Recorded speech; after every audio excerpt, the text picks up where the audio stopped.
Olá pessoal, tudo bem? Hoje a gente vai dar continuidade nos nossos estudos da Lei de Responsabilidade Fiscal. Anteriormente a gente já tinha apresentado para vocês aí o conceito de receita corrente líquida. Hoje a gente vai avançar um pouquinho mais aí no aprofundamento dos estudos. Lembrando que na aula anterior eu falei aí sobre a diferença entre receita corrente e receita corrente líquida. A definição de receita corrente está na Lei 4.320. Já a definição de receita corrente líquida está no artigo 2º, inciso 4º da Lei de Responsabilidade Fiscal. Lembrando que a partir do momento que é introduzido essa palavra líquida, significa que eu tenho que fazer um encontro de informações. Então, naturalmente, eu vou ter um somatório de itens aqui no caso da receita corrente líquida e depois eu vou ter umas deduções. Essas deduções, nós temos regras específicas para entes da federação. Então, eu tenho aqui a União, os estados e aqui uma regra comum para todos os entes da federação. Então, lembrando, pessoal, que de acordo com a LRF, ela vai lá e apresenta os entes da federação. Quando a gente aprende sobre quem são os entes federados, a gente aprende que existe a União, o Estado, o Distrito Federal e o município. Perfeito? Só que para fins da LRF, ele deixa bem claro que para fins da LRF, no caso da definição de estados, o Distrito Federal está incluído nessa mesma conceituação. Lembrando que Distrito Federal e Estados são entes federados distintos, só que para fins da LRF a regra é a mesma, tá bom? Tanto que aqui ele menciona só estados e você já tem que entender que ele está falando a respeito do Distrito Federal também, tá bom? Então, novamente, a gente está falando aí sobre receita corrente líquida. Para você compreender isso, você precisa entender o que é receita corrente e você precisa entender o que significa esse líquido. Então eu destaco aqui que o líquido, naturalmente, para surgir eu preciso primeiro somar alguns itens, que são as receitas correntes, e depois eu preciso deduzir outros itens. Aí eu trouxe aqui para vocês a primeira regra referente à União. Então eu tenho aqui, que a União deve deduzir os valores transferidos aos estados e municípios. Então, eu tenho aqui a União no topo. Tem aqui, União. Por que que a União fica no topo? Porque a União é mais rica que qualquer estado e que qualquer município. Então, naturalmente, eu tenho aqui a União, depois eu tenho aqui os estados e depois, por último, eu tenho aqui os municípios. Perfeito? Então, a União, alguns tributos que a União arrecada, ela tem que direcionar uma parte para os estados e outra parte para os municípios. Então eu tenho aqui, União transferindo dinheiro para o estado e eu tenho União transferindo dinheiro para o município. Não sei se você já ouviu falar do Fundo de Participação dos Estados, Fundo de Participação dos Municípios. Então a União entrega um pouco do recurso que ela tem para os estados e um pouco desse recurso para os municípios.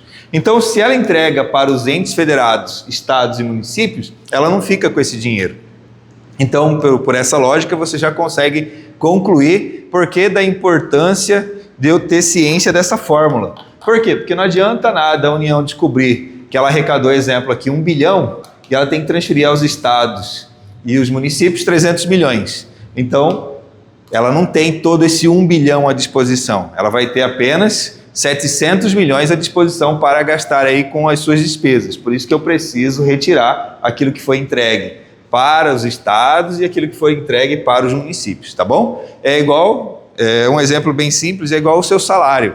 Você recebe lá, exemplo, na carteira, anotado lá, exemplo, 3 mil reais. Só que o líquido não vai ser 3 mil reais. Por quê? Porque você vai ter que entregar um recurso para a União, no caso do INSS, né? Ou seja, para a sua previdência. Então, naturalmente, você não vai ter aquele valor bruto. Então, por isso que a gente tem essa fórmula apresentando aí o valor líquido. Então, ele fala aqui, os valores transferidos aos estados e municípios por determinação constitucional ou legal.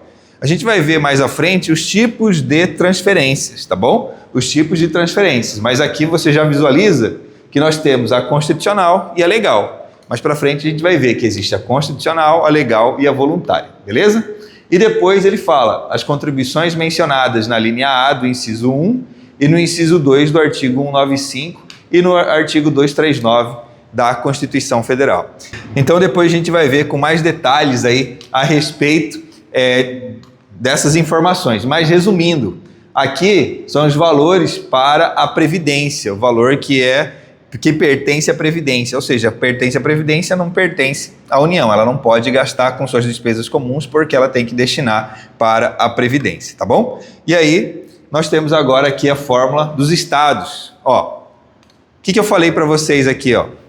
A União é mais rica que qualquer estado e mais rica que qualquer município. Então, por ela ter um poder aquisitivo maior, ela vai entregar dinheiro para os estados e vai entregar dinheiro para os municípios. A mesma coisa, os estados.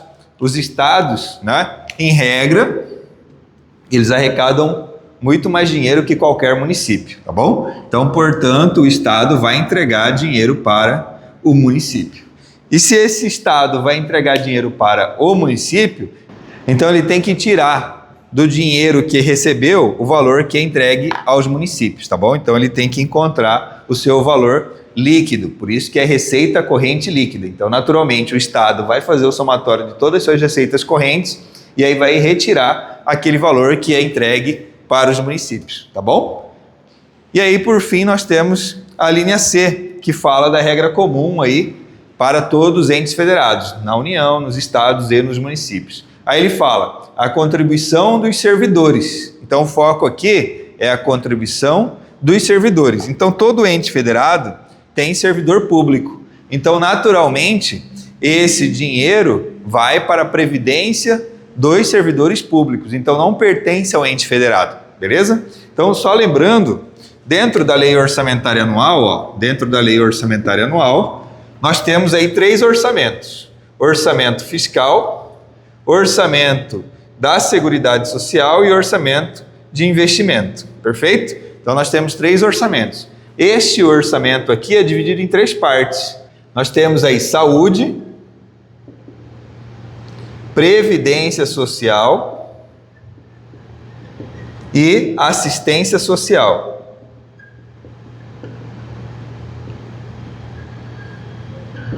Ok? Dentro dessa previdência social aqui, nós temos aí o regime próprio e o regime geral. Quando a gente falou aqui do artigo 195, a gente estava falando do regime geral. Aqui a gente está falando do regime próprio da Seguridade Social. Então esse dinheiro que vai para a Previdência Social aqui, ele não fica à disposição do ente federado para gastar com suas despesas do dia a dia. Por isso que eu preciso retirar esse valor aí do valor que foi arrecadado na hora do cálculo, tá bom? E aí ele coloca aqui, e as receitas provenientes da compensação financeira citada no parágrafo 9º do artigo 201.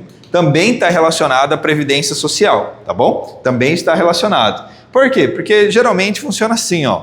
Você entra para o setor privado, trabalha ou como estagiário ou no setor privado já como empregado. Posteriormente, você passa para um concurso público. Depois que você passa para um concurso público, você começa a contribuir para a previdência própria, para o regime próprio, perfeito? Então aqui nós temos saúde, previdência social e assistência social. O foco está aqui, ó, nesse orçamento da previdência social. Então, o que está acontecendo? Antes você estava no regime geral de previdência social e agora você migrou para o regime próprio de previdência social. E aí como que vai ficar? Aquele valor que você pagou de previdência lá no tempo que você era de carteira assinada, ficou perdido? Não, não ficou perdido. O que vai acontecer? Vai ter a compensação financeira entre os sistemas. Entre o sistema lá do regime geral e o sistema do regime próprio, perfeito? E aí eles vão entrar em acordo. Então, essa compensação financeira também tem que ser retirado aí do valor da receita recebida, beleza? Então, essa é a explicação inicial, mais à frente a gente vai aprofundar um pouquinho mais sobre cada detalhe. Aqui, novamente, trouxe para vocês o demonstrativo da receita corrente líquida. Então, deste lado aqui, lembrando, isso aqui é de forma didática. Deste lado aqui eu tenho todas as receitas correntes, que eu apresentei para vocês o mnemônico. Tributa com paz, transou. O que é tributa com paz? O tributa, de tributário. Com, de contribuições. O que é paz? P, de patrimonial. A, de agropecuária. I, de industrial. E S, de serviços. Por que transou? Porque aqui nós temos o trans, de transferências correntes, e ou, de outras receitas correntes. Então nós temos o mnemônico. Tributa com paz, transou para receitas correntes. E opera ali amor, transou para receitas de capital, beleza? E aqui nas deduções, lembrando, isso aqui é o demonstrativo didático, onde eu coloco para vocês, ó, nas deduções, as informações de todos os entes. Então eu coloco aqui, ó, a linha A, a linha A, a linha A. Aí depois a linha B, aí depois a linha C, tá bom? Então vou voltar aqui para vocês visualizarem. Aqui é uma regra na linha A, na linha B é outra regra e na linha C é outra regra, tá bom? Então aqui eu juntei tudo para que você conheça todas as regras de todos os entes federados, para que você fique preparado quando aparecer no dia da prova a pergunta referente ao ente federado, porque eu não sei onde você vai trabalhar, se é na União, se é no Estado ou se é no município, ou se de repente você vai querer olhar o demonstrativo da União, do Estado ou do município, então naturalmente você precisa entender as informações de todo e qualquer ente federado, tá bom? Lembrando que nas provas a gente sempre pede aí para que você analise entes federados distintos, beleza? Ok, então aqui ó, transferências constitucionais legais, artigo 2º, inciso 4º, a linha A, que é o que eu passei aqui nesse esqueminha aqui. União transferindo para Estado, União transferindo para município, beleza? Contribuição do empregador e do trabalhador para a Seguridade Social. Ok, o que é esse OSS? Orçamento da Seguridade Social. Dentro da Seguridade Social eu tenho saúde, previdência social e assistência social, tá certo? Então o foco é este orçamento aqui, ó, da Previdência Social, que está dentro da Seguridade Social, ó. Contribuições do empregador e do trabalhador para a Seguridade Social. Este valor aqui, ó, ele aparece nessa receita de contribuições aqui, ó, tá vendo? Receitas de contribuições. Então, são essas contribuições aqui, tá certo? Aí a mesma coisa aqui, ó, contribuições para o PIS e PASEP. Artigo 2º, inciso 4º, a linha A. Qual que é esse? É esse 239 aqui, ó.